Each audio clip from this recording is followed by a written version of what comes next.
반갑습니다. 미풍입니다. 구독과 좋아요 부탁드리도록 하겠습니다. 충격에 빠진 공포의 무주택자들, 정말 진퇴양난에 빠진 이런 무주택자들이 하루하루 지금 고통스럽게 살고 있습니다. 한마디로 충격 그리고 공포, 이 두 단어로 모든 것을 설명할 수 있는 것이 지금의 무주택자들의 상황이다라고 생각이 듭니다. 충격에 빠진 무주택자들 카페 근황을 보니까 박근혜 촛불 집회 괜히 나가 후회도 하고 있다는 얘기도 들리네요. 뉴스 기사입니다. 촛불 집회 나가냐 마냐 그건 개인의 자유입니다. 그러나 제가 아쉬운 건 이거예요. 촛불 집회 나갈 시간에 임장을 한번 더 하는 것이 어떻겠냐. 저는 그것이 좀 아쉽다는 생각이 듭니다. 무주택자들이 언제까지 무주택으로 있을 겁니까?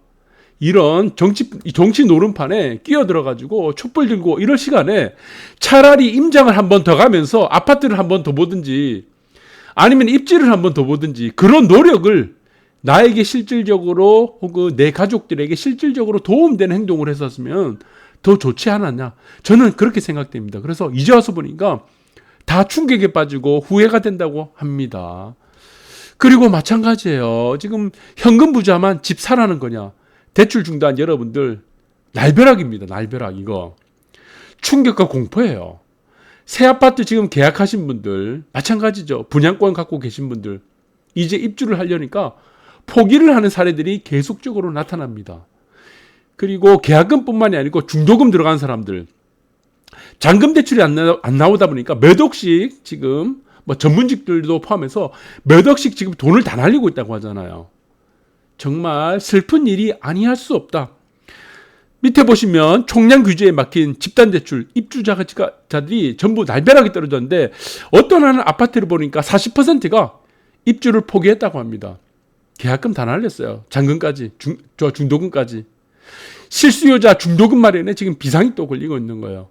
저는 이런 생각이 들어요. 돈이 없으면요 대한민국 국민이 아닙니까? 돈이 있어야지 대한민국 국민이에요. 돈이 없으면은 의식주를 해결하지 못하라는 법이 있습니까? 네. 돈이 없다는 이유만으로 우리가 집은 가장 중요한 의식주 중에 집주자죠. 중요하죠. 그렇습니다. 그래서 저는 이러한 돈이 없다라는 이유만으로 대한민국 국민이 아니고 돈이 없다라는 이유만으로 집을 사지 말라고 하는 것은 저는 분명히 엄격하게 따지면 거주의 자유라는 이 권리를 말살시키고 있다라는 생각도 듭니다. 지금 은행 대출 해서 가계부채 지금 온통 난리라고 하는데 저는 정말 심각한 것이 정부 부채예요. 국가 부채. 가계부채가 무슨 큰 의미가 있습니까? 담보가 다 되어 있는데. 그리고 계속적으로 보시면은 금리 얘기를 계속 합니다. 오늘 또 금리 지금 결정이 됐습니다. 기준금리가 또 동결됐어요. 그러면서 앞으로 금리를 올린다, 무슨 대출 규제한다, 수많은 얘기들이 지금 뉴스판을 장악하고 있습니다. 오늘 0.75% 유지가 됐죠. 올리기 힘들어요, 이거. 예, 금리 여기서 더 올리기 시작하면은요, 영세 사업자들, 한계 가구들, 한계 가정들 다 파산합니다. 길거리 나앉아야 돼요. 금리를 언제 올려야 됩니까? 소비지표, 고용지표가 개선이 되었을 때 올려야 됩니다. 감정적으로 금리를 선택해서는 절대 안 된다는 것이다.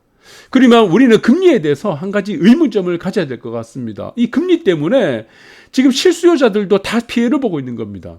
그렇다면 우리가 냉정하게 한번 볼게요.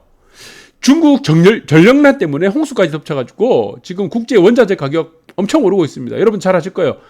철강, 철근, 목재 엄청 오르고 있습니다. 유가까지. 그런데 이것이 금리 올린다고 금리 내린다고 해결이 됩니까? 이것은 문제가 무엇입니까? 왜 이런 인플레이션이 나타났죠? 공급망에 따른 인플레이션입니다. 공급망.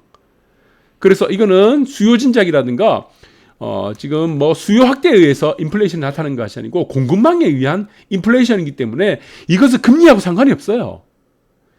그래서 수요 진작에 의한 인플레이션이 나타날 때가 금리 우리가 금리 통제를 통해서 금리 인상을 통해서 인플레이션을 잡을 수 있지만 지금 공급망에 따른 이런 인플레이션 그리고 거기에서 나타나는 경기 침체와 나타나는 스태그플레이션은 금리 문제로는 이거는 잡을 수가 없다는 것입니다. 또 마찬가지입니다. 지금 유가도 마찬가지예요.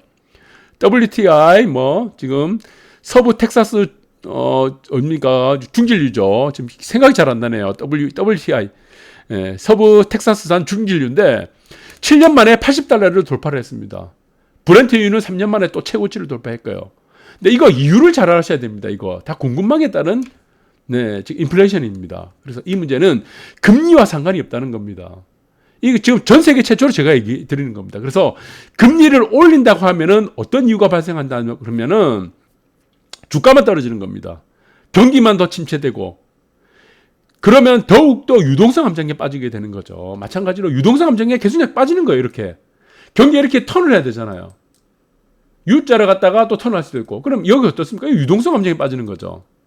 네, 이 유동성 함정에서는 금리를 내리고 올리고 아무 의미가 없습니다.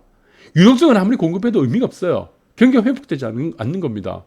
그래서 이 상황에서 경기에 관련된 금리를 올린다고 한다고 한다면은 경기만 다 죽습니다. 그리고 결론적으로 집값을 포함한 상품 가격 포함한 모든 인플레이션 요소들, 의식주와 관련된 요소들은 자산 가격은 상승하게 되고 그런 이유가 된다. 그래서 스태그플레이션은 여러분들이 뭐 70년대도 겪었지만 주가는 하락하고 부동산은 상승하고 이런 상황들이 장기간이 이어졌다. 그 부분은 보시기 바라고. 자, 그렇다면 유가만 그런가? 뭐 지금 인플레이에 의해서 지금 압력이 더 커진다고 하는데 임금도 마찬가지예요. 미국, 영국도 마찬가지고 임금도 상승이 문제되고 있는데 임금이 지금 금리에 따라서 지금 뭐 작용을 합니까? 임금이. 여러분들 임금이. 그래서 임금 같은 경우는 임금이 올라간다라는 부분은 고용적인 고용 개선에서 한몫은 하지만 직접적인 고용 개선은 아닙니다. 사실 임금이 오르게 되면은 고용 개선 효과에 오히려 마이너스적인 요인들이 생길 수가 있다는 거죠. 그래서 임금이 전반적으로 낮아질 때 우리가 뭐 최저임금이라든가 이런 것들이 오히려 더 낮아질 때가 고용 개선 효과가 큽니다.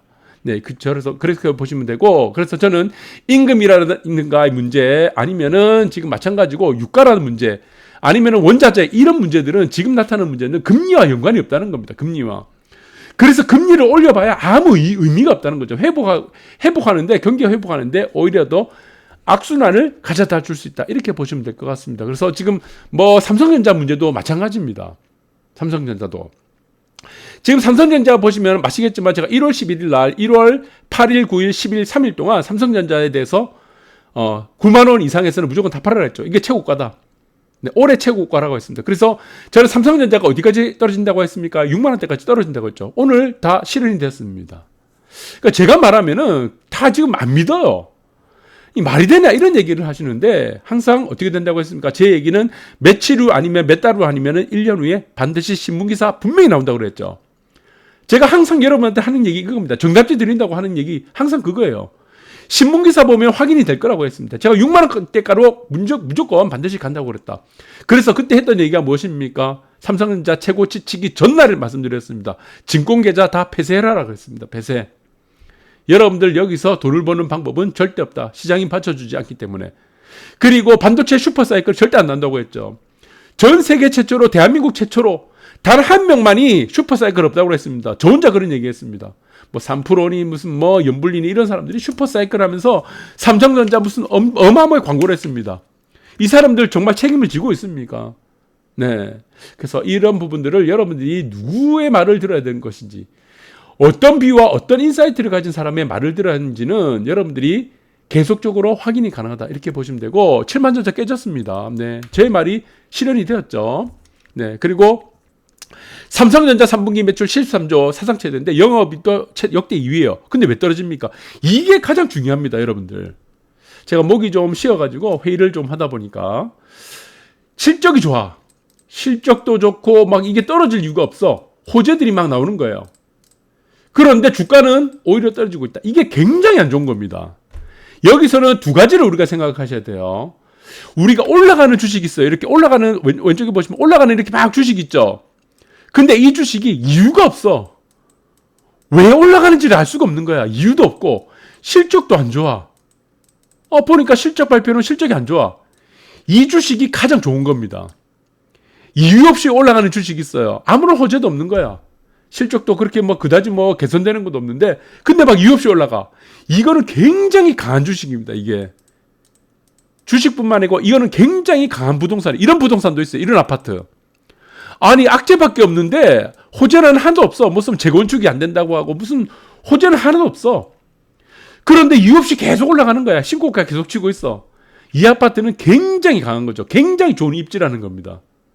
그래서 지금 보시면 실적이 그렇게 좋고 무슨 호재들이 아무리 많이 좋은데도 죽 떨어지는 주가는 우리가 두 가지를 생각한다. 첫 번째가 무엇이냐? 나중에 올라가는 경우가 있습니다. 이게. 그러니까 후반형이 되는 경우가 있어요. 후반형. 선반형이 아닌 후반형이 되는 경우가 있고, 그리고 나머지 하나는 경우가 무엇입니까? 이거는 팔아라는 얘기입니다. 굉장히 안 좋은 얘기예요. 팔아라. 이거는 역사적 신고가를 쳤을 때 우린 이 현상이 나타납니다. 그래서 이 주식이 역사적 신고가를 이미 쳤다 그러면은 이 아무리 좋은 호재를 뭐 뉴스에 내고 방송에 내도 이 주식은 무조건 떨어집니다. 그래서 우리는 삼성전자 주가를 볼 때 저는 이렇게 봐야 돼요. 나중에 이 호재들이 반영이 될 것인가, 아니면은 이 주식은 팔아야 되는 주식이다. 역사적 신고가를 이미 쳤던 주식이다.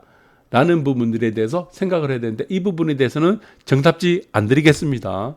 네, 정답지 안 드립니다. 그러면은 저는 이거는 반반 정도라고 보고 있죠. 그래서 영업이익이 지금 역대 최대인데 앞으로의 컨센서스가 좋지 않다는 의미일 수가 있다는 것이 저는 지금 현재의 70% 정도라고 보고 있습니다. 이렇게 좀 이해해 주시고 다음에 정답지 한번 드리겠습니다. 그리고 33조 삼정개미 망연자실, 증권사들이 목표 주가 이제 하향하고 있어요.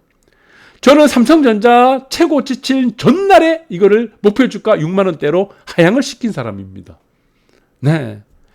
마찬가지예요. 제가 수많은 지금 여러분들한테 정답지를 다 드렸지만 그 전 몇 달 전에는 작년 뭐 9월달 10월달에는 뭐 압구정 현대 그때 뭐 20억 초반할 때 30억 돌파한다.